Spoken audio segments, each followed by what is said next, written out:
حاسب اليوم 40.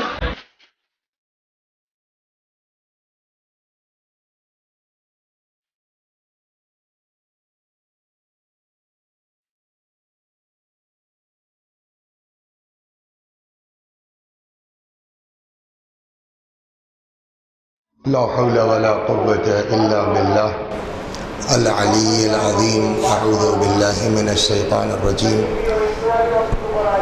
بسم الله الرحمن الرحيم. الحمد لله رب العالمين البارئ الخلائق أجمعين باعث الأنبياء والمرسلين، والصلاة والسلام والتحية والإكرام على البشير النذير السراج المنير سيدنا ونبينا وشفيعنا إن شاء الله أبي القاسم محمد.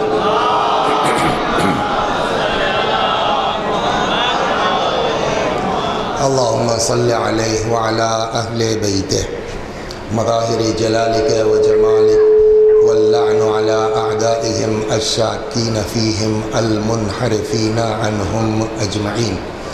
أما بعد، صدق الله تعالى حيث يقول وهو أصدق الصادقين وقوله الحق. أعوذ بالله من الشيطان الرجيم. بسم الله الرحمن الرحيم. يا أيها الذين آمنوا قوا أنفسكم وأهليكم نارا وقودها الناس والحجارة. صلوات محمد وآل محمد.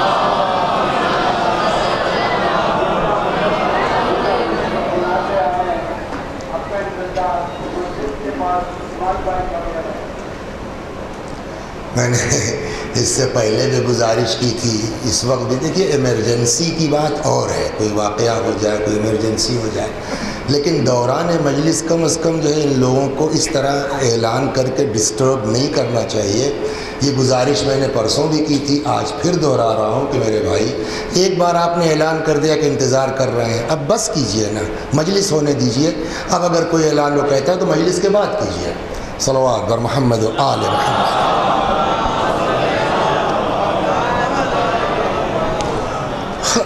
آپ ذرا زحمت کہہ دیجیے کر کے ان سے کہ بھائی ذرا سا مجلس کا لحاظ کر لیجئے جو ہے وہ۔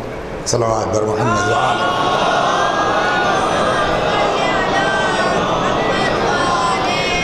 تو پچھلی 2 مجلسوں میں جو لوگ یہاں دکھتے تھے وہ اس وقت چند دکھ رہے ہیں، یہ ماسٹر صاحب وغیرہ 2-4 لوگ۔ تو اب میری سمجھ میں یہ نہیں آ رہا میں کروں کیا، کہاں سے شروع کروں، اس لیے کہ طے یہی ہوا تھا کہ بھئی اب یہاں تک پہنچے ہیں، اس کے بعد یہ آغاز ہوگا۔ تو اب ہم مجبور ہیں 5-7 منٹ لینے کے لیے ان نئے لوگوں کے لیے۔ دیکھیے آپ لوگ جو نہیں تھے پرسوں کی مجلس میں یا کل کی مجلس میں، بات ہماری یہاں سے چلی تھی۔ دیکھیے آیت تو پڑھ دوں جس کا اصل آیت پر تو کل بات ہوگی، کہ ارشاد ہوتا ہے یا ایھا الذین آمنوا، اے صاحبان ایمان، قوا انفسکم و اہلیکم، بچاؤ اپنے کو اور اپنے اہل و عیال کو جہنم کی اس آگ سے جس کا ایندھن انسان ہے اور پتھر ہے۔ یہ آیت روزانہ پڑھی جا رہی تاکہ ہمارے ذہنوں میں یہ بات محفوظ رہے کہ قرآن اکیلے مومن ہونے کو کافی نہیں سمجھتا، اکیلے مومن اللہ والا ہو جانا کافی نہیں سمجھتا، بلکہ اپنے ساتھ ساتھ اپنے بال بچوں کی بھی نجات کی فکر کرنا ہماری ذمہ داری ہے اور ہماری رسپانسبلٹی ہے۔ آغاز جو ہوا تھا ہمارا یہ کہ یہ جو 4 مجلسیں میرے حصے میں آئی ہیں، اس کا عنوان تھا کہ امام زین العابدین علیہ السلام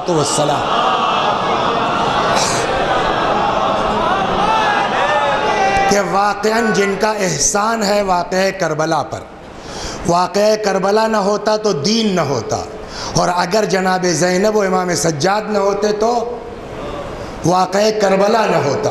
تو کوشش یہ کی کہ امام کے متعلق کچھ گفتگو کی جائے۔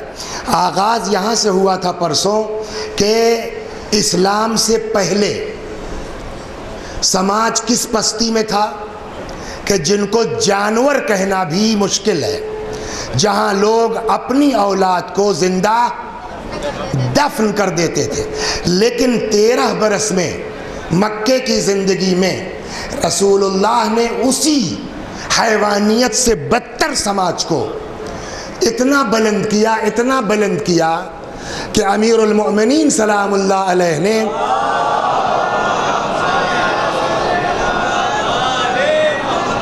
اس دور کے لوگوں کی، مؤمنین کی، اصحاب کی تعریف کی ہے۔ نہج البلاغہ میں یہ تعریف موجود ہے، پرسوں نقل کیا۔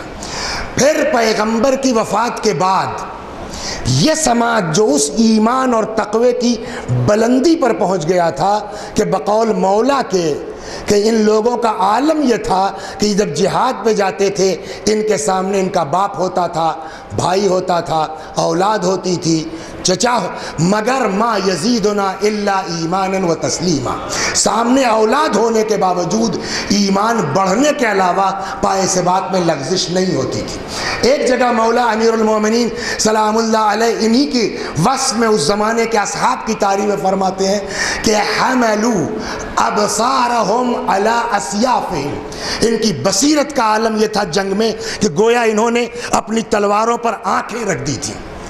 اس پستی سے نکال کے رسول اللہ نے سماج کو اس بلندی تک پہنچایا، اور پھر وفات پیغمبر کے بعد یہ سماج گرتے گرتے اس منزل تک پہنچا۔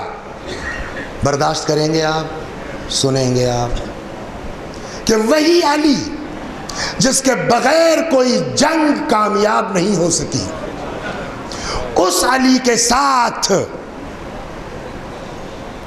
مدینے میں یہ برتاؤ شروع ہوا کہ ایک دن حضرت زہرا سلام اللہ علیہا نے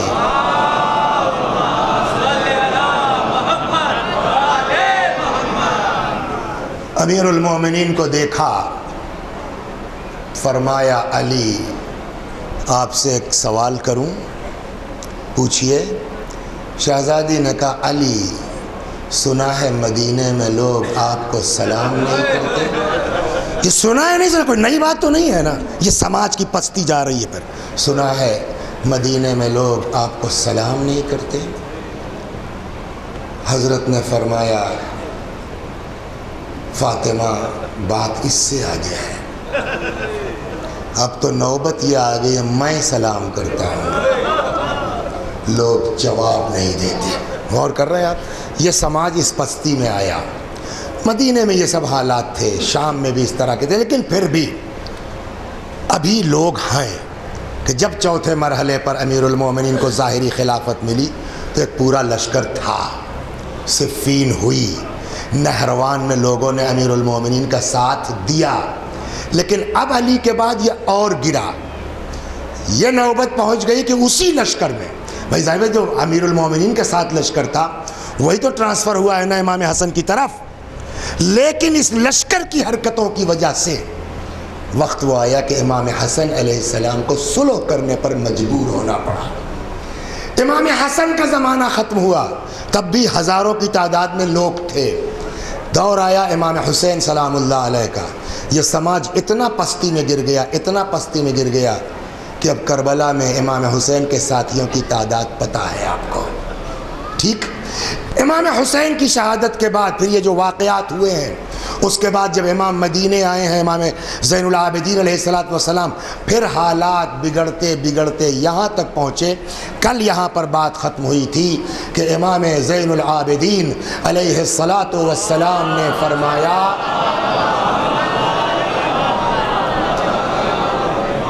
کہ ما بمکہ والمدینہ 20 رجلا یحبنا، مکہ اور مدینہ ملا کے 20 لوگ نہیں تھے کہ جو واقعی ہم سے محبت کرتے ہوں۔ اب آپ توجہ فرما رہے ہیں کس پستی سے پیغمبر نے اٹھایا، اس بلندی تک پہنچایا، مگر پھر یہ سماج گرتے گرتے اس منزل پر آ گیا۔ تو پہلے تو ایک چھوٹا سا سوال یہ کر کے وہ جواب دے کر کے پھر آگے بڑھتا ہوں۔ سوال یہ ہے کہ اس سماج کے اس پستی میں جانے کا سبب کیا ہوا؟ صلوات پر محمد۔ سوال ہوگا نہیں کیوں، یہ کیا ہوا؟ اس کا آسان لفظوں میں جواب یہ ہے کہ وہ ایمان جو ان اصحاب کے قلوب میں تھا رسول اللہ کے زمانے میں، اب وہ ایمان نہیں رہ گیا۔ چند سکے پر آدمی بکتا ہے. سنیں وہ وقت نہیں ہے, اس میں ہم نے ون پر باقاعدہ حوالے کے ساتھ, اس میں ساجد کے ساتھ, کہ شام کو آدمی یزید کی بیعت سے انکار کرتا ہے, یزید کے خلاف بیان دیتا ہے, 40,000 تھیلی پہنچتی ہے, صبح کو وہی آدمی یزید کی شان میں قصیدہ لکھتا ہے. تو اب سمجھ میں آ گیا نا کہ اس کا مطلب ایمان اب اس پختگی کے مرحلے میں نہیں رہ گیا کہ جہاں پیسہ, خوف, دولت, مال, حکومت, اقتدار ان کو ہلا نہ سکے, بلکہ ذرا سا پیسہ, ذرا سا مال. سناؤں آپ کو کیسے امام حسین علیہ السلام نے کل کے پرسوں نقل کیا, ان کی کیفیت بتائی تھی اپنے دور کے لوگوں کے, کہ الناس عبید الدنیا, لوگ دنیا کے بندے ہیں. مطلب اب وہ ایمان نہیں رہا جو ہونا چاہیے. والدین لائق علی السنتہم, ان کے لیے دین چٹنی کے طور پر ہے, ذائقے کے طور پر ہے, اور وہ بھی کب تک ہے یہ چٹنی بھر کا دین؟ جب تک ان کی دنیا سے نہ ٹکرائے. فَإِذَا مُحَّسُوا بِالْبَلَاءِ, یہی ہے روایت ہے, فَإِذَا مُحَّسُوا بِالْبَلَاءِ قَلَّتْ دَيَّانُهُمْ, ذرا سا جو ہے ان کو پرکھا جائے, وہ جو چٹنی بھر کا دین ہے نا, وہ بھی کیا ہو جاتا ہے؟ رخصت ہو جاتا ہے. صلوات پڑھیے. اب میں آپ کو سماج کی ایک پستی کی طرف اور سنا دیتا ہوں. چند دن کی دنیا کے لیے, کل سنایا میں نے کہ جس کو قرآن پڑھنا نہیں آتا وہ تخت حکومت پر بیٹھا ہوا ہے, اور چند دن کی حکومت کو بچانے کے لیے اس کو پیغمبر کی بھی عظمت کا خیال لحاظ نہیں ہے. یہاں تک کہ اس نے ممبر سے کہا حجاج نے, یاد ہے ماسٹر صاحب, یہ سب رسول اللہ کی زیارت تو کیوں گئے ہیں؟ سڑی گلی لکڑیوں اور ہڈیوں کا طواف کرنے کیوں گئے ہیں؟ اللہ طافو قصر امیر المؤمنین عبد الملک, کیوں نہیں یہ سب عبد الملک کے قصر کا طواف کرتے؟ ان کو پتہ نہیں ہے ان خلیفۃ المرء خیر من رسولہ, کہ خلیفہ اپنے رسول سے افضل ہوتا ہے. اب اس سے زیادہ پستی کا تصور بولیے ہو سکتا ہے؟ نہیں ہو سکتا. ہائے, اس سے بھی پستی میں آئیے. ایک آدمی کا ذکر کرتا ہوں میں, صلوات بر محمد وآل. بہت بڑے باپ, یہ کیوں گئے ہیں؟ وہی مسئلہ ہے نا, دین جہاں ہونا چاہیے اس منزل پر نہیں ہے. بہت بڑے باپ کا بیٹا ہے, نام ہے عبداللہ, صلوات بر محمد وآل. باپ کا بڑا نام ہے. چوتھے مرحلے پر جب امیر المومنین سلام اللہ علیہ کو خلافت ملی, دنیا نے بیعت کی, سب نے بیعت کی. یہ عبداللہ صاحب غائب, انہوں نے بیعت پکڑ کے لائی پبلک. دیکھیے کتاب میں ویڈیو تو نہیں بنا ہے نا, اپنا تصور ہم ہوتے تو کیسے پکڑ کے لاتے, ہم یوں کہہ رہے ہیں. اگر آپ ہوتے مولا کی فوج میں تو اس آدمی کو کیسے پکڑ کے لاتے؟ اس لیے وہ لہجہ میرا, مجھ کو کیا پتہ کیسے لائے ہوں گے. وہ بیعت نہیں کی, پکڑ کے پبلک لے آئی. بیعت کر, نہیں کریں گے. مولا, دیکھیے شریف کے لیے ہر آدمی جو ہے وہ اس کے پاس طاقت ہو جاتی ہے اور نیتا بن جاتا ہے. آج بھی وہ ہے, غنڈوں سے کسی کی نہیں چلتی, شریفوں کے لیے ہر آدمی نیتا ہے. صلوات, میں سنا رہا, میں آپ کو اب سنا رہا, اسی آدمی کا قصہ سنا رہا. بیعت کروں گا, نہیں کروں گا, مار دے. مولا نے کہا اے خبردار, کوئی کچھ نہیں بولے گا. ٹھیک ہے مت کرو بیعت. یہ مولا کی شرافت سن رہے ہیں آپ؟ ٹھیک ہے مت کرو بیعت. ضمانت لے آؤ, کسی اپنے نہیں ہوتا, ضامن لے آئیے, ضمانت دار لے آؤ کہ تم گڑبڑ نہیں کرو گے.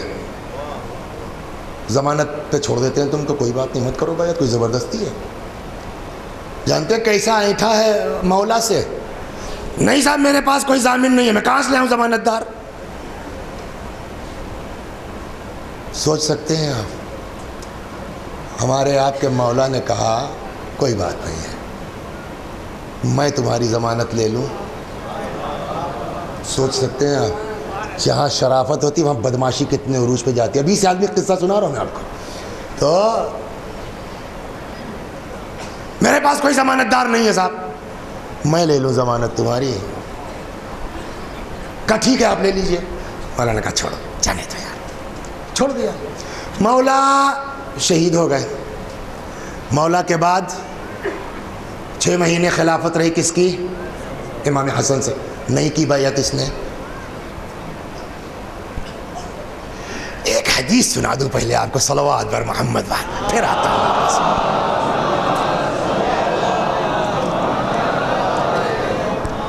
غدیر میں رسول اللہ نے ایک دعا کی تھی, یاد ہے کسی کو؟ الا ومن کنت مولاه فهذا علی مولا. اس کے بعد رسول اللہ کی دعا ہے, اللہم والی من والا وعاد من عادا وانصر من نصر, زور سے, واخذل. What's meaning of this sentence?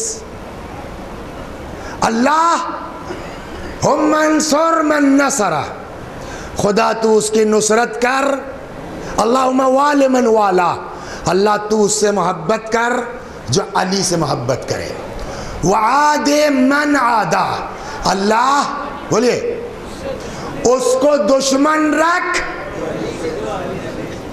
رک جائیے, بات آگے ایک بات تو کہہ دوں, اس کا مطلب نسخہ غدیر میں اللہ نے دے دیا, نسخہ غدیر میں رسول اللہ نے دے دیا. اگر چاہتے ہو معشوق خدا بننا, عاشق علی بن جاؤ, معشوق الہی ہو جاؤ.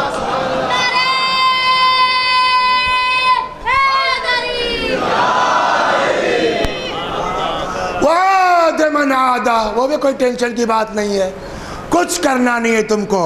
چاہتے ہو کہ اللہ تم کو دشمن رکھے, علی سے دشمنی کرو, خود بخود اللہ کے دشمن ہو جاؤ گے. وانصر من نصر, خدا اس کی نصرت کر جو علی کی.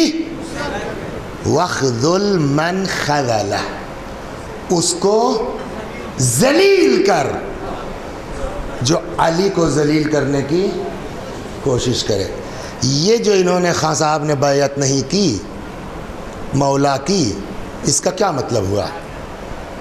یہ جو اس عبداللہ نے بیعت نہیں کی امیر المومنین کی, کیوں بیعت نہیں کی؟ کیا کہنا چاہتا؟ یعنی ہم آپ کو بیعت کے لائق تبھی نا, تو بیعت کے لائق نہیں سمجھتے کا مطلب علی کو ذلیل کرنے کی کوشش ہے, یہ نہیں ہے. اور رسول اللہ کی دعا کیا ہے؟ دیکھیے دنیا میں کسی کی دعا قبول ہو یا نہ ہو, یہ تو کوئی کہہ ہی نہیں سکتا کہ معاذ اللہ رسول اللہ کی دعا رد ہو جائے گی یا بد دعا رد ہو جائے گی. اس نے بیعت نہیں کی مطلب ہم آپ کو اس لائق نہیں سمجھتے, ذلیل کرنا چاہا. اللہ نے بھی کہا ٹھیک ہے بیٹا آئیے, میرے حبیب نے بد دعا دی, تم کو بغیر ذلیل کیے مرنے نہیں دوں گا. اللہ ان کو جو ہے وہ اللہ نے دی زندگی, یہ زندہ رہے. مولا شہید ہو گئے, امام حسن شہید ہو گئے, امام حسین کا زمانہ آیا تو آ کے بہت ادھر ادھر نصیحت کرتے تھے, ایسا ہے اور ویسا ہے, اور اندر اندر وی آر ود یو.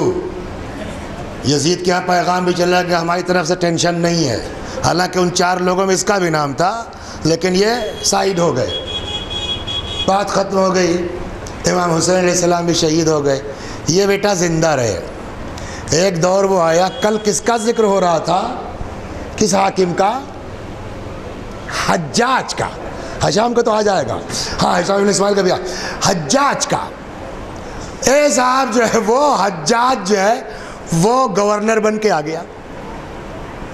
علی خلیفہ ہیں, حجاج خلیفہ نہیں ہے, کیا ہے؟ نمائندہ ہے, گورنر ہے, شہر کا حاکم ہے. علی کے ہاتھ میں بیعت نہیں کی اس لیے کہ علی شریف آدمی ہے, علی وہ نہیں کر سکتے جو عام آدمی کر سکتا ہے. حجاج آیا, حجاج کے بارے میں پتہ ہے اس کو کہ یہ کتنا بڑا غنڈہ آدمی ہے, کتنا بڑا بدماش آدمی ہے. آقا کہتے ہیں کہ شام کو پہنچا, جیسے ہی ان کو عبداللہ میاں کو پتہ چلا حجاج آیا ہے, آدھی رات کو پہنچ گئے. سپاہیوں نے کہا کہیے سر کہاں؟ بڑے باپ کا بیٹا ہے نا, کہا بیعت کرنے آئے ہیں. سن رہے ہیں آپ کچھ؟ بیعت کرنے آئے ہیں. کہا اتنی رات کو کہاں؟ ان سے بولوں کیا جانے دو, وہ اندر چلے گئے. حجاج وہاں موجود تھا, کچھ بیت المال کا حساب کتاب چل رہا تھا. کہیے کبھی بیعت کرنے آئے ہیں. ایک فقرہ فارسی میں کہتے ہیں عدو شود سبب خیر گر خدا خواہد. کبھی کبھی حق بات اللہ دشمن کی زبان سے بھی جاری کروا دیتا ہے. اب یہ پہنچ گئے. اتنی رات کو خیریت تو صاحب آپ کا بیعت کرنے آیا ہوں. اتنی رات کو بیعت کرنے, خیریت تو کہ بھائی ایک حدیث نے ہم کو دوڑا دیا اتنی رات کو بیعت کرنے کے لیے. تو کون سی حدیث؟ تو ان کے یہاں بھی ہے ان الفاظ کے ساتھ, آپ کے یہاں بھی ہے ان کے ان الفاظ, من مات ولا امام له مات میتتا جاہلیہ. جو مر جائے اور اس کا کوئی امام نہ ہو, اس کی موت جاہلیت کی موت ہے, یعنی کفر کی موت ہے. تو میں نے سوچا صاحب کہیں صبح تک مر نہ جاؤں, تو میری موت کفر کی موت ہوگی, سوچا کہ بیعت کر لوں. حجاج جیسا ظالم آدمی کہتا آج یہ حدیث یاد آئی, علی کے بیعت کے وقت یہ حدیث نہیں یاد آئی.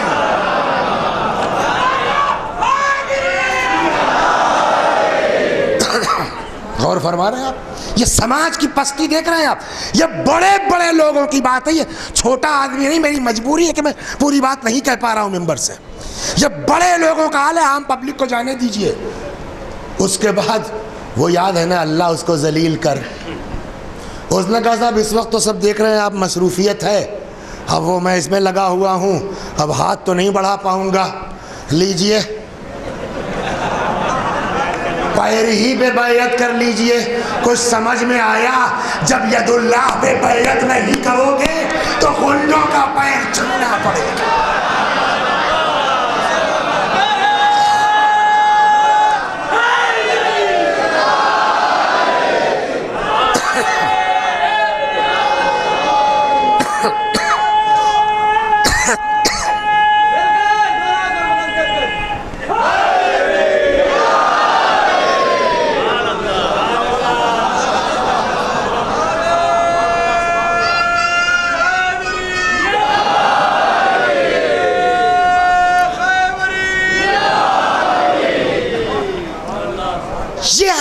وہاں کے اس طرح سے دھیرے دھیرے یہ بڑے بڑے لوگ اس طرح برباد ہو رہے ہیں چند دن کی زندگی کے لیے.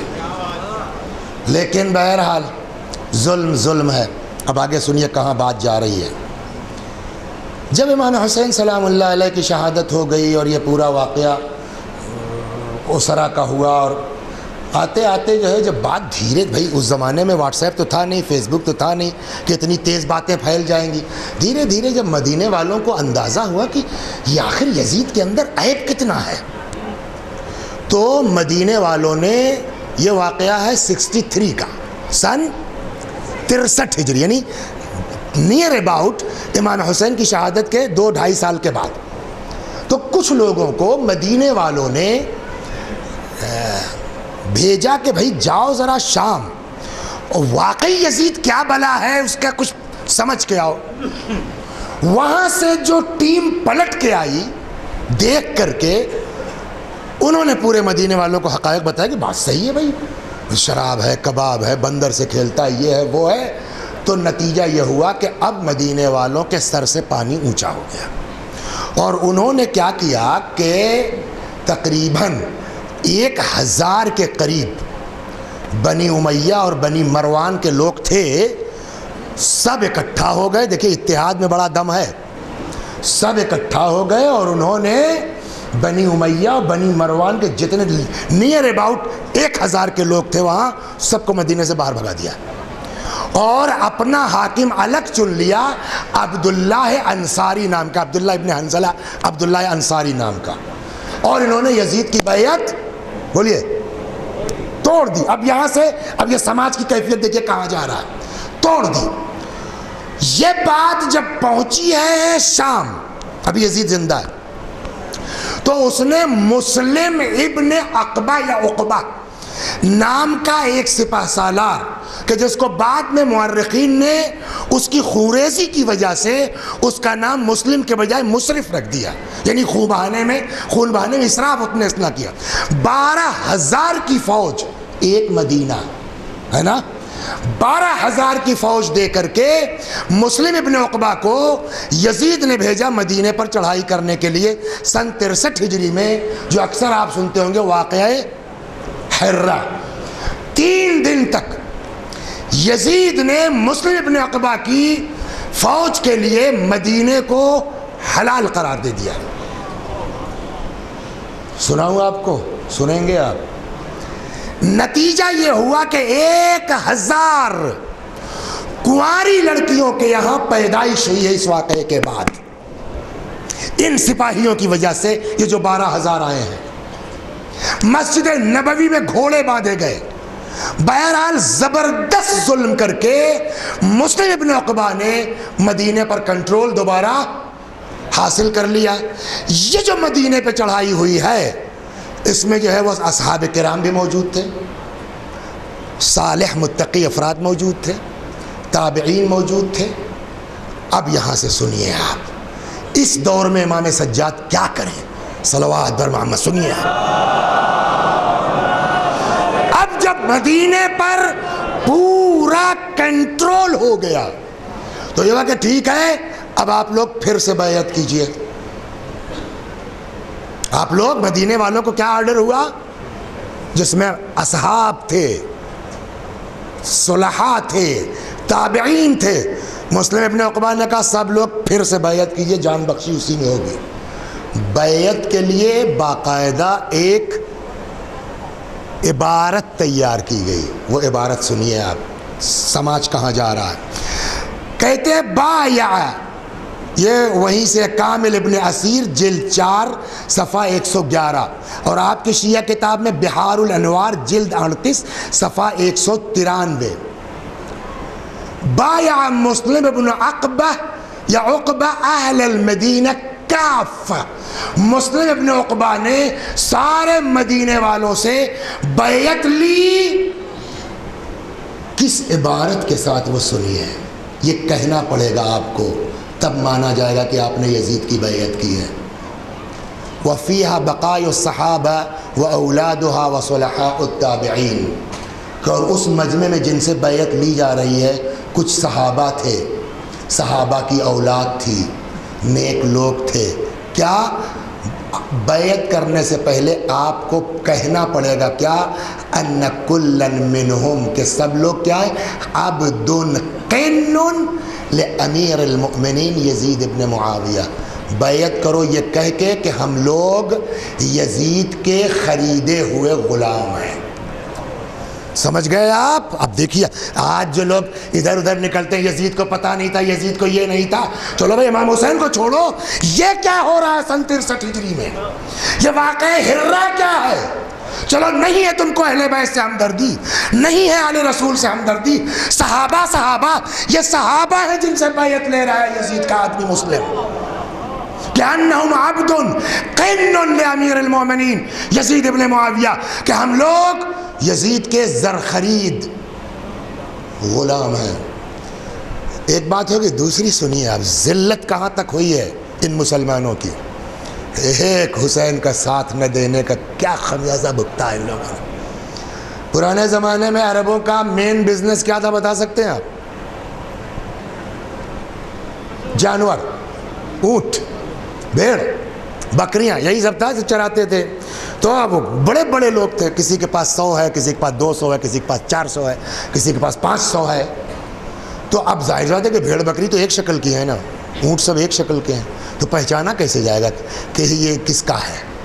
تو اس زمانے میں طریقہ یہ تھا کہ یہاں کے اوپر جانور کے گردن پر مہر لگ جاتی تھی مالک کی۔ تو جو فرمایا آپ نے، کیا طریقہ تھا؟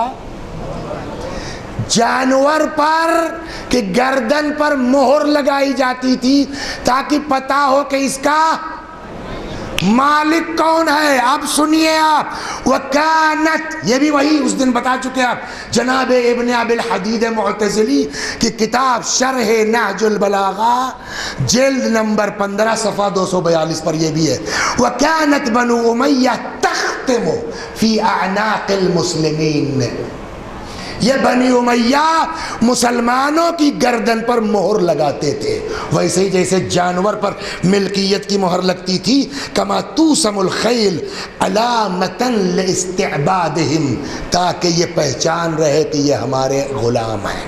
صلوات بر محمد و آل محمد۔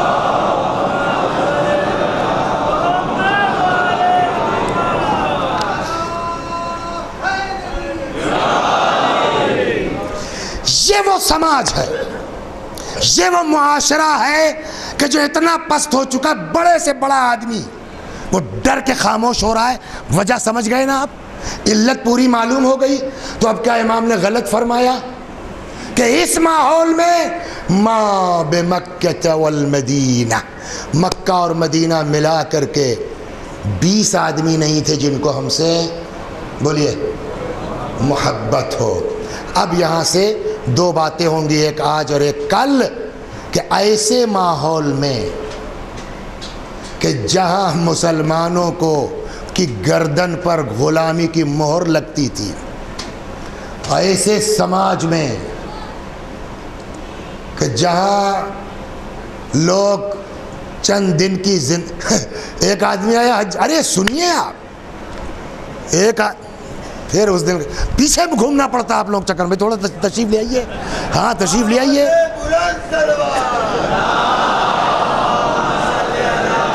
یا تو ہمارے دل سے اپنا عشق نکال دیجئے یا آگے آئیے تاکہ مڑنا نہ پڑے۔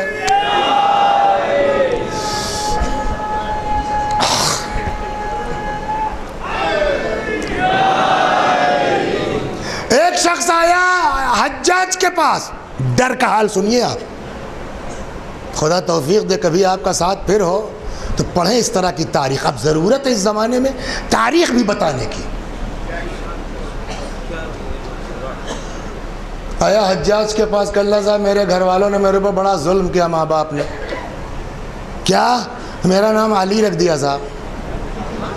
اب آپ سمجھے ماحول کہاں چلا گیا ہے کہ جہاں آدمی چند دن کی زندگی کی خاطر جا کے کہہ رہا میرے باپ نے میری ماں نے میرے اوپر ظلم کیا، میرا نام علی رکھ دیا ہے۔ اس ماحول میں اس سماج میں آپ نماز کے بعد تسبیح پڑھتے ہیں، کیا پڑھتے ہیں؟ اللہ اکبر، الحمدللہ، سبحان اللہ۔ ایک دور وہ تھا نماز کے بعد لوگ میرے مولا کو برا بھلا کہتے تھے، میں وہ لفظ لعن نہیں استعمال کرنا چاہتا اس لیے برا بھلا کا لفظ استعمال کیا۔ تاریخ میں ہے کہ کوئی عرب تھا جس نے کہیں جنگل بیابان میں کہیں جو ہے نماز پڑھی، ہڑبڑ میں تھا، جلدی میں تھا، بھول گیا، کچھ دور جانے کے بعد یاد آیا اس کو، واپس آیا، اس جگہ پہ بیٹھا، اس نے اپنی تسبیح پوری کی، اور اس کے بعد اس کفارے میں کہ میں نے علی کو برا بھلا کیوں نہیں کہا نماز کے بعد، کہ اللہ میرا گناہ معاف کر دے، وہاں پہ مسجد بنوائی ہے۔ سمجھ گئے آپ نا ماحول؟ ایسے ماحول میں امام سجاد نے کیسے زندگی گزاری ہے، کہنا یہ ہے، آپ دعوے کے ساتھ میں کہتا ہوں ایک کتاب آپ نہیں دکھا سکتے، ایک روایت آپ کسی کی نقل نہیں کر سکتے کہ جس میں کسی نے بھی کسی کتاب میں بھی امام سجاد کے خلاف ایک لفظ لکھا ہو سوائے تعریف کے۔ شیعوں کی بات تو جانے تھی، وہ تو لکھیں گے ہی تعریف، بقیہ کو۔ لہٰذا اب یہاں 2 کہ میرے مولا کے متعلق یعنی امام زین العابدین کی بات چل رہی سلام اللہ علیہ، سنیوں نے کیا کہا ہے، شیعوں نے کیا کہا ہے، پھر امام کا اخلاق کیا ہے، پھر اب یہ آج سے کل تک ملا کے ہوگا۔ اس ماحول میں امام نے ہم کو آپ کو پڑھانے کا طریقہ کیا اپنایا، سمجھانے کا، کیسے ہم تک دین پہنچا، وہ امام کا کون سی جو ہے وہ حکمت عملی تھی۔ صلوات بر محمد و آل۔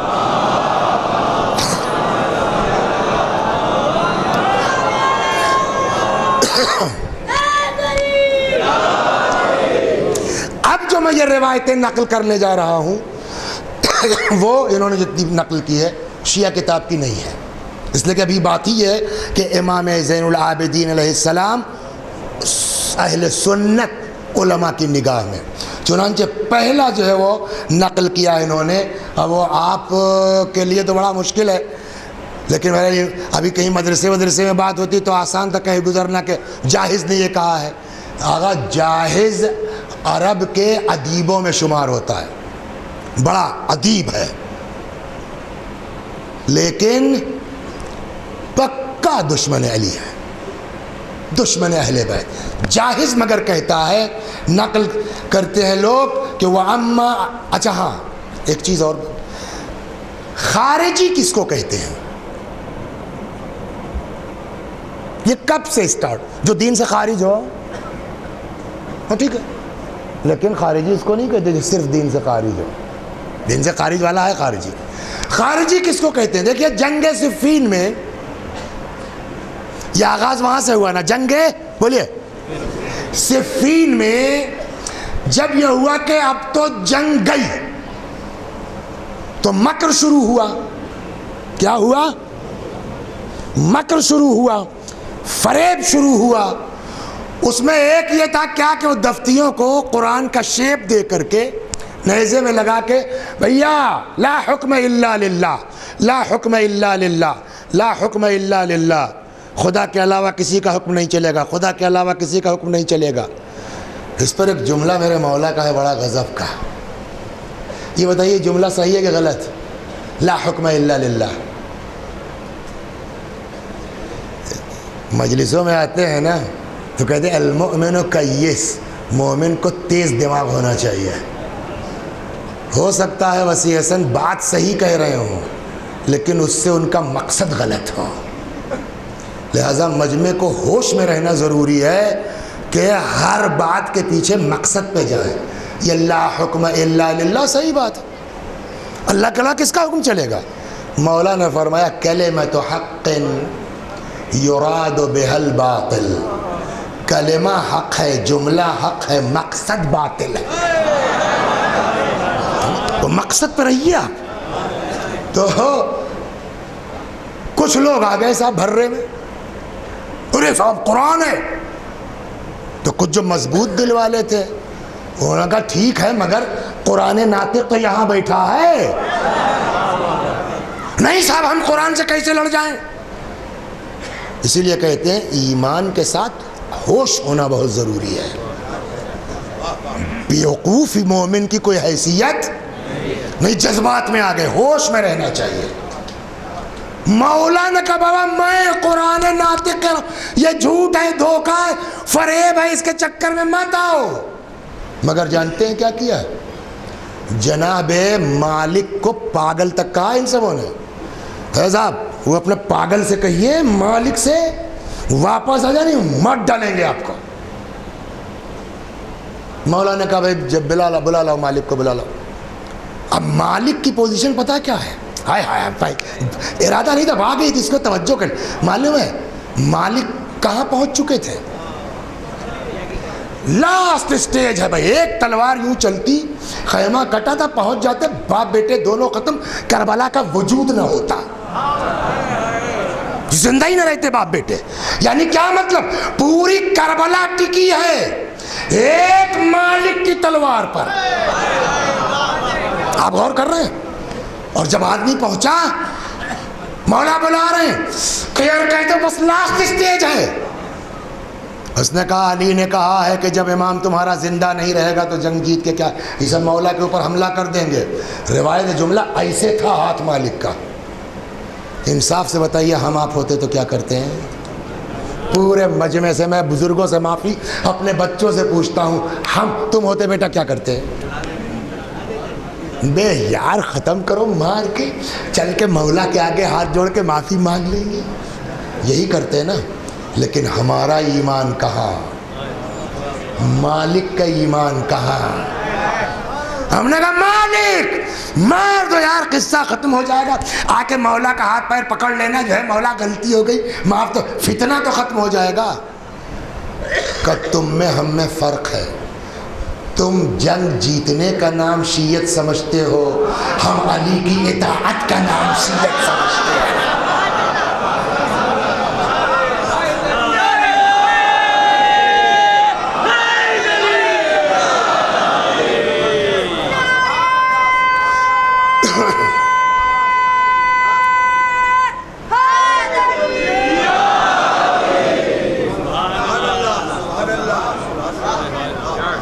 میرے عزیزوں، میرے بھائیوں، میرے بچوں، جوش میں مت آؤ، غور کرو اس میں امام کتنا راضی ہے۔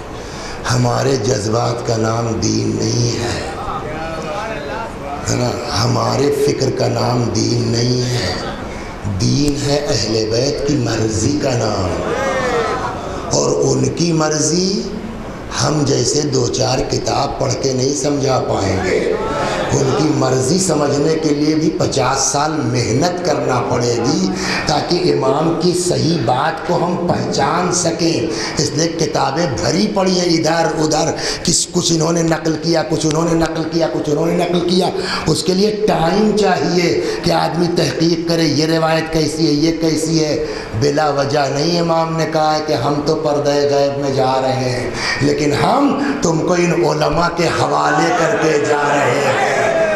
وَأَمَّا الْحَوَادِث، اب جب اس طرح کے مسائل ہوں تو روات حدیث کی ہمارے علماء کی طرف رجوع کرو۔ شاید اسی لیے فرمایا ایک جگہ امام کی حدیث اور ہے، بات آگے سن لیجیے، الراد علیہم کالراد علینا والراد علینا کالراد۔ ماٹ صاحب زور سے پڑھی تاکہ پبلک کو پتہ ہو کہ نئی چیز نہیں ہے، لوگوں کو معلوم ہے۔ کالراد علی اللہ، جس نے ان کی بات کو رد کیا اس نے میری بات کو رد کیا، جس نے میری بات کو رد کیا اس نے اللہ کی بات کو رد کیا ہے۔ غور فرما رہے، یہ علماء، یہ مراجع، ان کی معمولی شخصیت نہیں ہے، ان کی 5 منٹ لے لیتا ہوں، چلیے یہ بھی ایک اہم موضوع ہے۔ صلوات بر محمد۔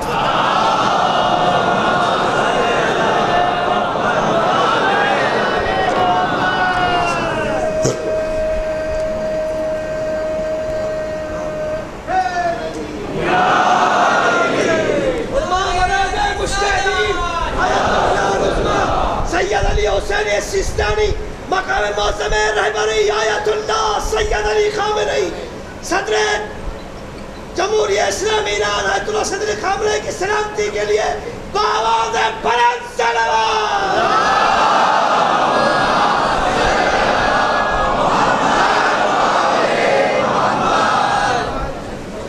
معلوم ہے ان کا مرتبہ کیا ہے، ان کی حیثیت کیا ہے۔ تھوڑا سا یہ میرا موضوع نہیں، 5 منٹ تھوڑا اپنے بچوں کو یہ کیا ہے۔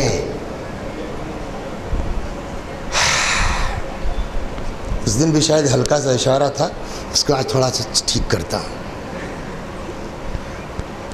کہاں کے ہیں آپ؟ مہوا۔ مہوا میں سب سے اچھا گھر کس کا ہے؟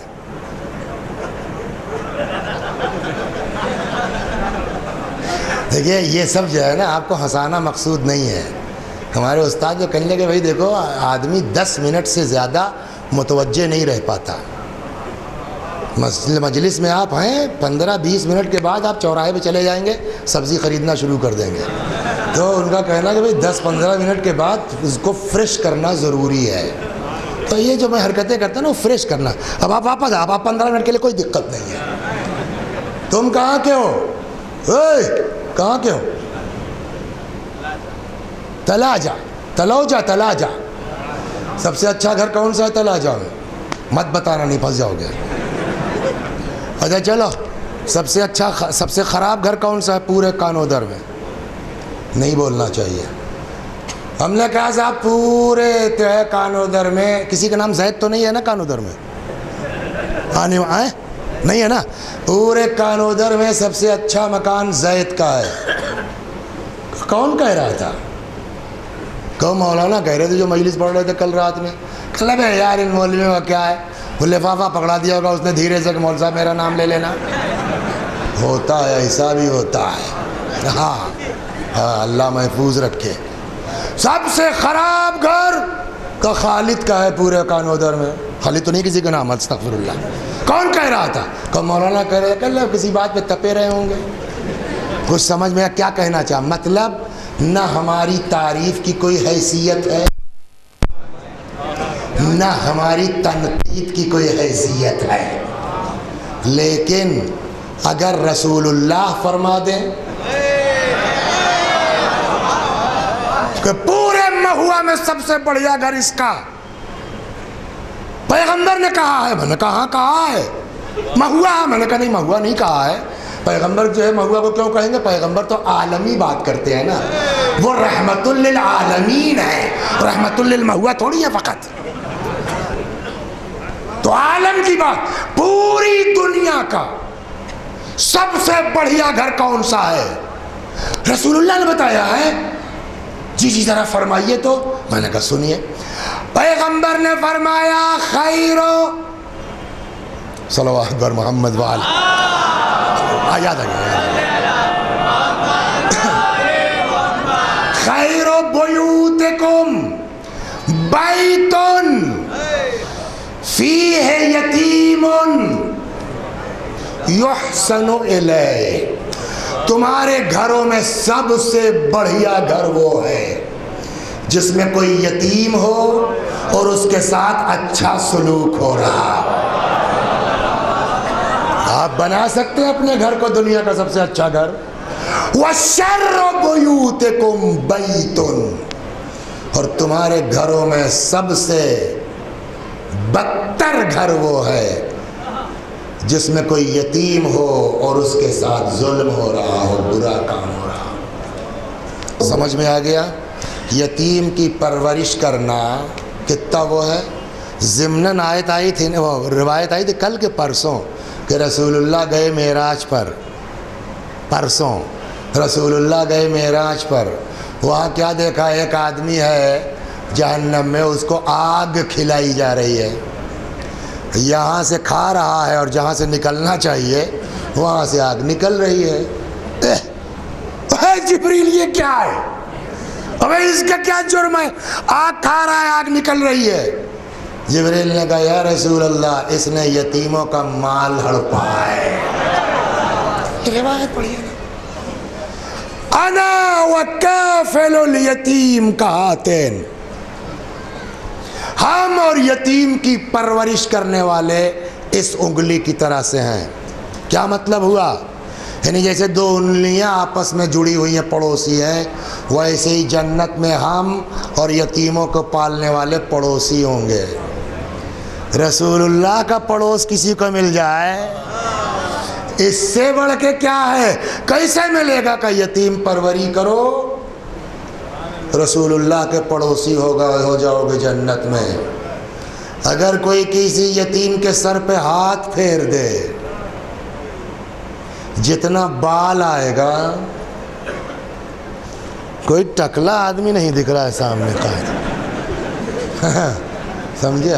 چچا آپ کے بال کم ہیں، بتا سکتے ہیں کتنے ہیں؟ آدھے سے زیادہ گر چکے ہیں، آپ بتا سکتے ہیں کتنے بال ہیں آپ کے سر میں؟ اور جس کا بال اس طرح ہو ماشاءاللہ وہ کیا بتائے گا؟ گنتی نہیں ہے، چاہے جتنا بڑا ٹکلا ہو آدمی، میں بھی اسی لائن میں ہوں، گنتی نہیں ہے اس کی۔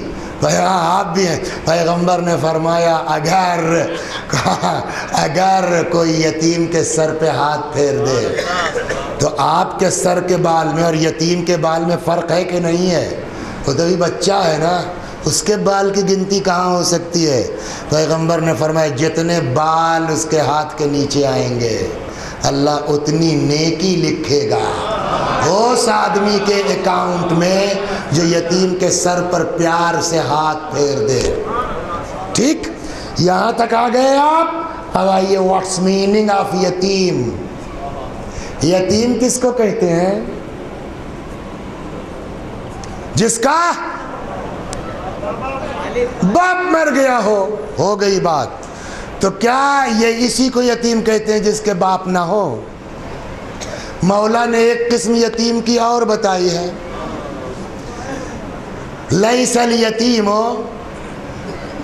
پڑھو یار، قد مات والدہ ان الیتیم بل الیتیم یتیم العلم والادب، یتیم صرف وہ نہیں ہے جس کا باپ مر گیا ہو، یتیم وہ بھی ہے جس کے پاس علم نہیں ہے، ادب نہیں ہے۔ اب سمجھ میں آیا؟ اگر کوئی اسکول چلا رہا ہے اور ہم کو آپ کو پڑھا رہا ہے تو یہ صرف پڑھا نہیں رہا، یتیم کی پرورش کر رہا ہے۔ اب سمجھے آپ کتنا بڑا ثواب ہے؟ کالج چلانا، اسکول چلانا، یونیورسٹی چلانا، کر سکتے ہیں تو کیجئے، صلوات بر محمد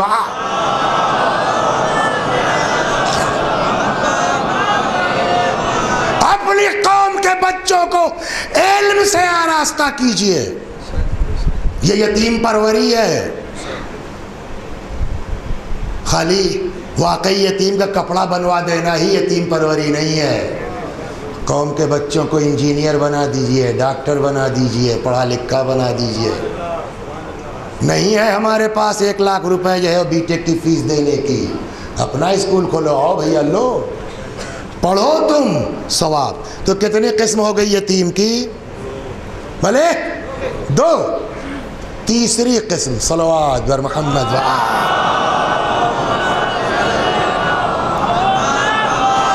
چلیے 10 منٹ اور صحیح. ایک مرتبہ مولانا کرار صاحب کا نام سنا آپ نے, رئیس الواعظین. تو یہ خوجوں کا حال تو جانتے ہیں آپ. 50 منٹ باپو, یہ تو پتہ نہیں کیسے آئے, انہوں کا 1.25 گھنٹہ پڑھیے, خوجے نہیں ہے شاید, ہے نا. ہاں 50 منٹ. تو وہ کرار صاحب گئے ایک بار لندن. اب یہ ہندوستان کے پڑھنے والے 1.5 گھنٹہ 2 گھنٹہ اس زمانے کے لوگ, وہ انہوں نے کچھ 1.25 گھنٹہ پڑھ دیا. تو بعد میں جو مکھیا تھے وہ آئے, کہنے کہ باپو لمبا ہو گیا آج. ٹھیک ہے کوئی بات نہیں ہے. دوسرے دن 40 منٹ میں اتر آئے. انہوں نے کہا باپو آج کیوں کم پڑھا؟ کہ کل والا 10 منٹ واپس لیا, کل 10 منٹ لوں گا, کل 10 منٹ. تو اس وقت بڑھ سکتا ہے, کل سے پہر میں واپس لے لوں گا, ٹینشن مت لیجیے. صلوات بر محمد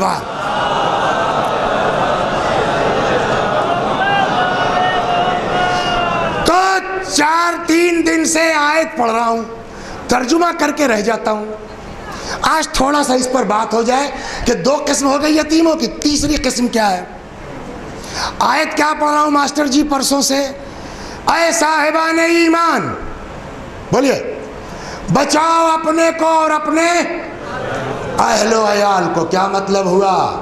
یعنی اکیلے مومن ہونا کافی نہیں ہے, اپنے ساتھ ساتھ اپنے بال بچوں کی نجات کی, بولیے, فکر کیجئے. اب ہماری اوقات ہے, ہم ہیں, ہمارے پاس ایک بیوی ہے, 2-3 بچے ہیں.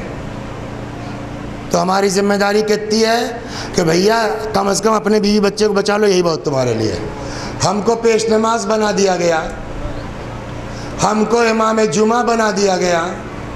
تو اب ہماری ذمہ داری 3 بچوں تک نہیں ہے. جتنے لوگ مسجد میں آ رہے ہیں, اچھا لگے یا برا, ہم کو دین پہنچانا ہماری ذمہ داری ہے. نجات کی کوشش کرنا ذمہ داری. ہم کو نبی بنا دیا گیا. تو اب جتنے پر ہم نبی ہیں, ہم کو چاہے جو جھیلنا پڑے, مگر ان کو آپ دین پہنچائیے, جہنم سے بچانے کی کوشش کیجئے. اللہ نے کسی کو رحمت للعالمین بنا دیا, تو اب وہ مکے تک محدود نہیں ہے, وہ اپنے بچوں تک محدود نہیں ہے نا. اب ساری دنیا کی نجات ان کے ذمے ہے. چاہے آپ کو ساحر کہا جائے, چاہے آپ کو جادوگر کہا جائے, چاہے آپ کو دیوانہ کہا جائے, سب جھیلیے, مگر ان کی نجات کا سامان فراہم کیجئے. وقت نہیں ہے کہ میں اس پر جاؤں. اب رحمت للعالمین اس دنیا سے چلے گئے, تو اب کا جو ان کی جگہ آئے گا, جو ان کا جانشین برحق ہوگا, دعوے کی بات نہیں کرتا, واقعی ہوگا, اس کی بھی وہی ذمہ داری ہے جو رحمت للعالمین کی ہے. اب آپ کا گھر جلایا جائے, آپ کے گلے میں رسی کا پھندا ڈالا جائے, آپ کو جو مصیبت برداشت کرنا پڑے برداشت کیجئے, مگر دین بچا کے جائیے. در خیبر کا وزن کتنا تھا؟ سن لیجئے ایک بات, اچھا میں نے نہیں پڑھا, سیدھی بات. ہمارے علاقے میں ایک ڈاکٹر صاحب بہت پڑھتے ہیں. ایک دن ایسے ہی بات نکلی, کہنے لگے میرے پاس کتاب ہے محدث دہلوی کی, اس میں انہوں نے لکھا ہے در خیبر کا وزن 320 کنٹل. کتنا ہے؟ 32 ٹن. یہ جتنا مجمع ہے ماشاءاللہ, ہم لوگ سب لوگ مل کے ہلا سکتے ہیں. آئے یعقوب ہلا سکتے ہو؟ مولا نے کیا کیا؟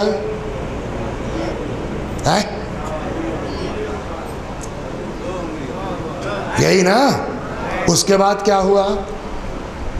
بولیے. اس کے بعد کیا ہوا؟ ہاتھ پہ اٹھایا. اس کے بعد کیا ہوا؟ پل بن گیا, فوج گزر رہی ہے. اس کے بعد کیا ہوا؟ نہیں رکیے ابھی. اس کے بعد کیا ہوا؟ تو اب ظاہر سی بات ہے کہ جو چیز ہمارے بس میں نہ ہو اور کوئی کر دے تو فطرت کیا ہے؟ یہ ہے کہ نہیں ہے؟ کتاب کی بات نہیں کر رہا ہوں میں. 32 ٹن کا دروازہ جتنے لوگ تھے ہلا نہیں سکتے تھے, اور علی کے ہاتھ پہ تھا. تو اب عقل کیا کہتی ہے؟ کتاب کی بات نہیں. نہ کسی کی نگاہ اوپر جا رہی ہے نہ نیچے, سب کی نگاہ علی کے ہاتھ پر. کہاں سے کہہ دیا؟ کس کتاب میں لکھا ہے؟ ہم نے کہا نہیں پڑھا, ہم نے کسی کتاب میں نہیں دیکھا. تب کیسے کہہ دیا؟ میں نے کہا اندازے سے. کیا مطلب اندازے سے؟ میں نے کہا ایک صاحب تھے, وہ کہنے لگے یا رسول اللہ علی کو دیکھیے. پیغمبر نے کہا میاں ہاتھ کیا دیکھتے ہو, پیر دیکھو.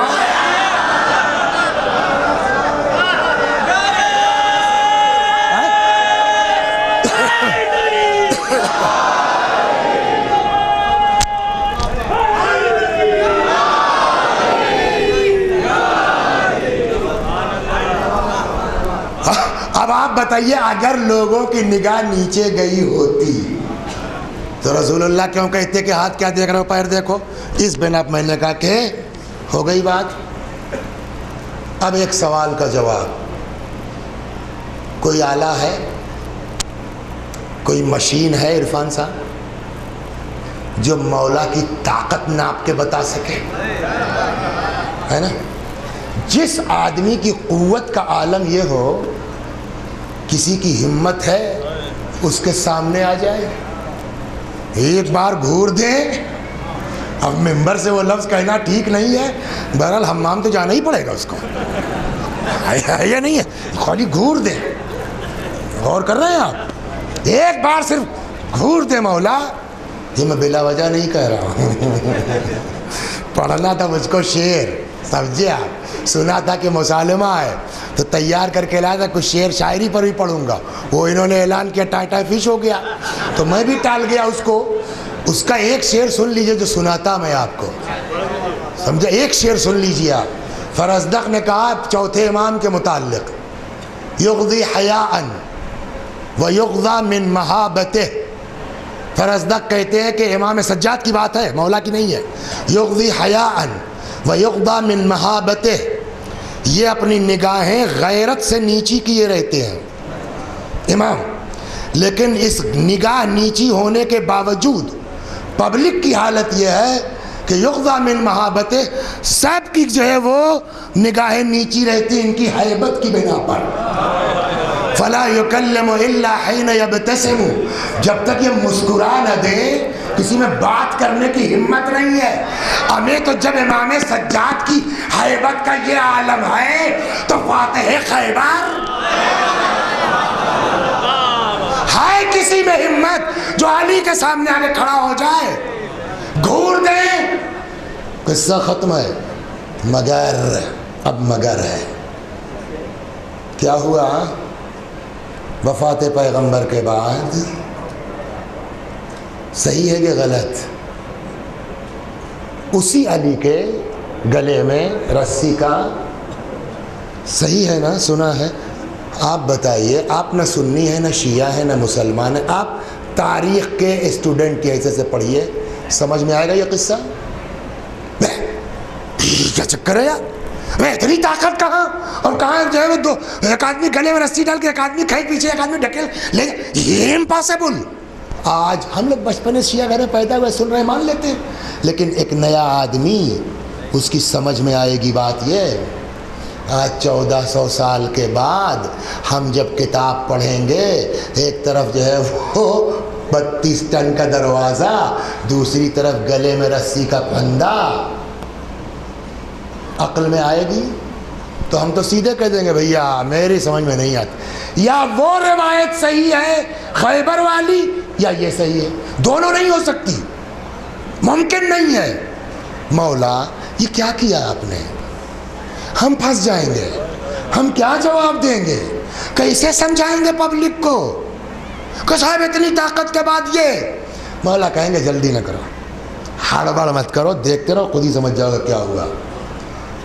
دیکھیے ہم اور آپ جو 1400 سال کے بعد آئے ہیں، کتاب پڑھ کے تو ہم تو اعتراض کر سکتے ہیں کہ یا یہ صحیح یا، لیکن جس آدمی نے دونوں منظر اپنی آنکھ سے دیکھا ہو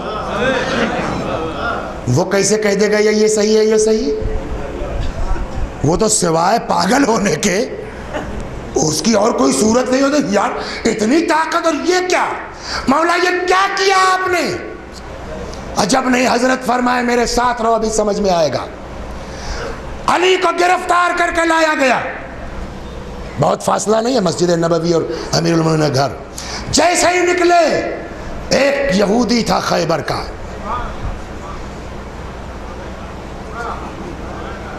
اشہد ان لا الہ الا اللہ واشہد ان محمد رسول اللہ۔ دوسرا ساتھی تھا، کیا ہوا؟ کلمہ پڑھ لیا، مسلمان ہو گئے؟ کہا ہاں۔ کیوں؟ کہا اس لیے کہ میں خیبر کا یہودی ہوں۔ پہنچے آپ؟ کہا خیبر کا یہودی کیا مطلب؟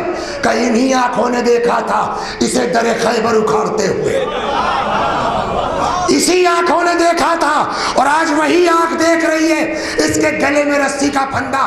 میں تو سوچ سوچ کے پاگل ہوں، کہاں وہ طاقت، کہاں یہ صبر؟ بہت غور کیا، ایک ہی بات سمجھ میں آئی، یہ واقعاً اللہ کے نمائندے ہیں۔ جب خدا چاہتا ہے اظہار طاقت کرتے ہیں، جب خدا چاہتا ہے مظاہرہ صبر کرتے ہیں۔ جب احساس ہو گیا کہ خدا کے نمائندے ہیں، میں نے کلمہ پڑھ لیا، عجب نہیں میرا مولا مسکرا کے آواز دے۔ اب سمجھ میں آیا اگر ایک یہودی بھی صحیح راہ پکڑ سکتا ہے تو میں گلے میں رسی کا پھندا ڈلوانے کو تیار ہوں۔ اب سمجھ میں آیا قو انفسکم واہلیکم، شاید یہی وجہ ہے بس کہ پیغمبر نے فرمایا انا وعلی۔ کسی کو یاد ہو تو پڑھے آگے زور سے ماسٹر صاحب۔ نہیں، انا وعلی ابوا هذه الامہ، ہم اور علی اس امت کے باپ ہیں۔ سن لیا آپ نے؟ کہاں سے چلے تھے آپ؟ بچاؤ اپنے کو اور اپنے اہل و عیال کو۔ ہمارے 2 بچے ہیں، ہمارے 4 بچے ہیں، رسول اللہ کے پوری امت اولاد ہے، علی پوری امت کے باپ ہے۔ علی چلے گئے، اب امت یتیم ہو گئی کہ باپ ہے؟ بولیے باپ ہے۔ امام حسن گالی دو چاہے جو کہو، ہم صبر کریں گے تاکہ تم کو محبت اہل بیت آ جائے اور جنتی ہو جاؤ۔ امام حسین، اچھا ایک سوال کا جواب دیے، باپ اس کو کہتے ہیں۔ اگر 9 محرم کو جب یہ پوری فوج چڑھائی تھی، جنگ شروع ہو جاتی تو کم سے کم 15 گھنٹہ پہلے اصغر شہید ہوتے کہ نہ ہوتے؟ اکبر شہید ہوتے کہ نہ ہوتے؟ تو کربلا میں جتنی دیر زندہ رہنا اتنی پرابلم ہے یا نہیں ہے؟ 9 محرم کا قصہ ختم ہو گیا ہوتا، کم از کم اصغر کی زحمت تو ختم ہو جاتی، اکبر کی پیاس تو ختم۔ امام حسین نے 1 دن کی مہلت لے لی، 1 رات کی مہلت لے لی۔ یہ مہلت مت سمجھیے اس کو، 1 رات کی مہلت کا مطلب 12 گھنٹہ 15 گھنٹہ اکبر کی پیاس میں اور اضافہ، اصغر کی پیاس میں اور اضافہ۔ یہ مہلت نہیں ہے صرف۔ مولا کیوں؟ کہ اب ہم امت کے باپ ہیں نا، 4 آدمی صبح جنتی ہونے والے ہیں، ہم امت کے باپ ہیں، ہمارے بچوں کو اذیت اٹھانے دو، تم کو جنتی بنا کے جائیں گے۔ ہو گئی بات؟ تو امام حسین کیا ہیں اپنے زمانے کے؟ امت کے باپ۔ امام حسین کے بعد امام زین العابدین، امت کے باپ، 5ویں امام، 6 امام، 11ویں امام، اور اب امت یتیم ہے کہ باپ ہے؟ باپ کہاں ہے؟ صلوات بر محمد۔ بس بہت پھسلا کے لے آیا میں آپ کو۔ اس وقت باپ کہاں ہے؟ پردہ غیب میں۔ باپ تک پہنچ سکتے ہیں آپ؟ جنرل پبلک کی بات کر رہا ہوں، اپنی آپ کی۔ آپ باپ تک پہنچ سکتے ہیں آپ؟ نہیں نا۔ تو باپ ہے، جب باپ تک پہنچ نہیں سکتے تو گویا یتیم ہے۔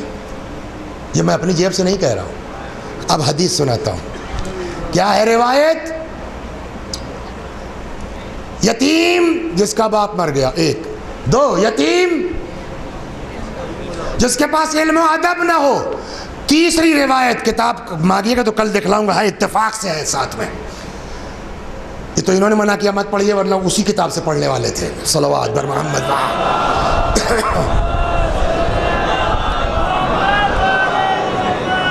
اب تیسرا یتیم،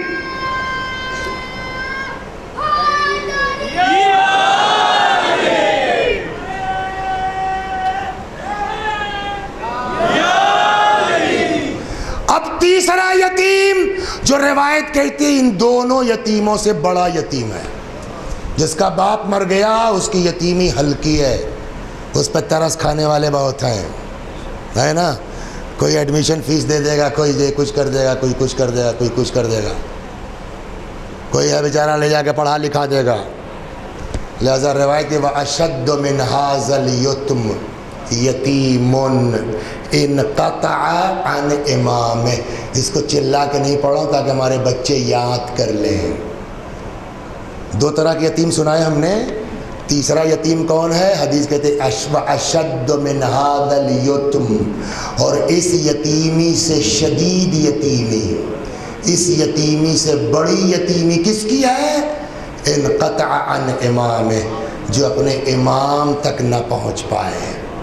سب سے بڑا یتیم، اب بتائیے کون؟ تم بولو، سب سے بڑا یتیم کون؟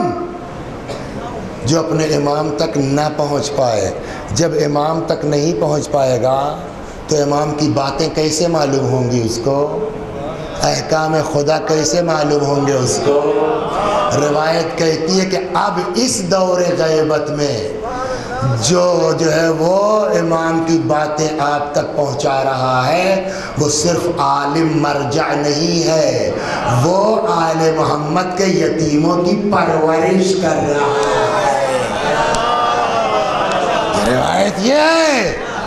تو اب یہ ہمارے مراجع جو 70 سال 80 سال 90 سال محنت کر کے دین و شریعت استخراج کر کے حدیثوں سے ہم تک پہنچاتے ہیں، یہ فقط فتویٰ نہیں ہے،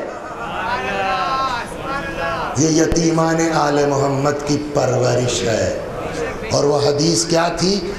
انا وکافل الیتیم کہاتین، ہم اور یتیم کی پرورش کرنے والے ان دونوں انگلیوں کی طرح سے ہیں۔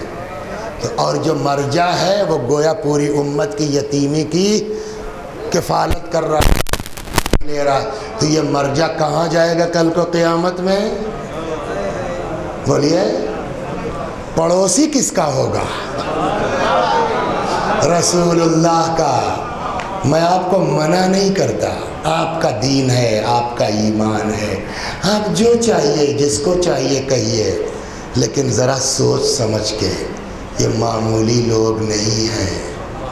کہیں ایسا تو نہیں ہے کہ ہم مراجع کو برا بھلا کہہ کے رسول اللہ کے پڑوسی کو برا بھلا کہہ رہے ہیں، اور اس وقت پھر جب ہم کو قیامت میں پیش ہونا پڑے گا پیغمبر کے سامنے اور یہ لوگ ہوں گے تو ہمارے پاس کوئی جواب ہے کہ نہیں ہے؟ اور ایک بات میں ان سے بھی کہتا ہوں، دیکھیے اس وقت جو پرابلم ہو رہی ہے نا، چلیے اسی کو کل ایک مجلس سے دیکھا جائے گا، ایک جو پرابلم ہو رہی ہے نا دونوں طرف سے ہو رہی ہے، دونوں طرف سے ہو رہی ہے۔ وہ لوگ جو مراجع کے مخالف ہیں، یہی پرابلم ہے، یہی پرابلم ہے ہمارے ساتھ۔ ہم صاحب ان پر لعنت بھیج کر کے، یہ کر کے وہ کر کے ان کو اتنا دور کر دیتے ہیں کہ اس کو سمجھنے کا موقع ہی نہیں ملتا ہے نا۔ تو دونوں طرف دقت ہے۔ لہٰذا وہ لوگ جو ہمدرد ہیں دین کے اور عاشق ہیں امام اور امام کے نائبوں یعنی مراجع کے، ان کو اس بات پر غور کرنا چاہیے